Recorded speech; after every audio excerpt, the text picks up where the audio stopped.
Alright, continuation. There's an air vent handle up there.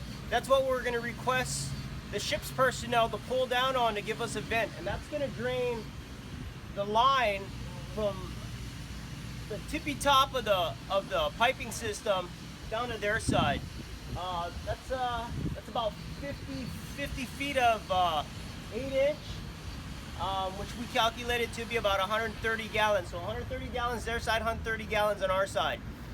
What we don't want to do is when we have them pull that handle down is immediately open up our valves and activate our stripping pump, because then both sides are going to be fighting for that air. So we're going to pull that handle down while looking at this gauge over here. This vac gauge right here. It's going to fluctuate, and as the pressure in that line on their side decreases, that needle will drop down towards zero. Once it drops down towards zero, which would probably be about 5 to 7 minutes, at that point we can activate our side. So you can give that guy a rest while we're lining up our system, and this is for lining up load arm number 1. So assume that our risers are shut.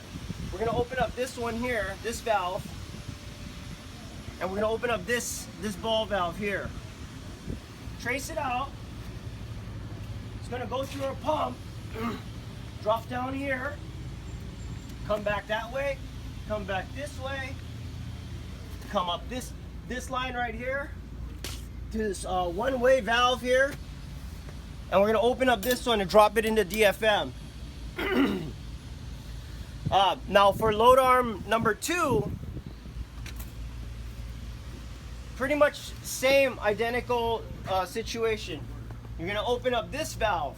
You're going to open up this valve.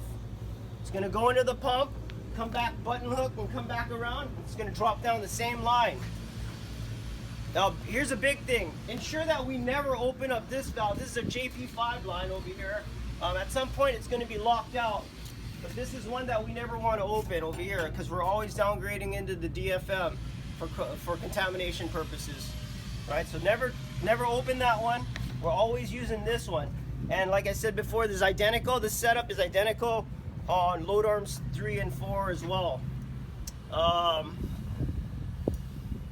Can't think of anything else. Now's the time for questions. If you guys got any questions for me or Mr. Mike Carter, thank you.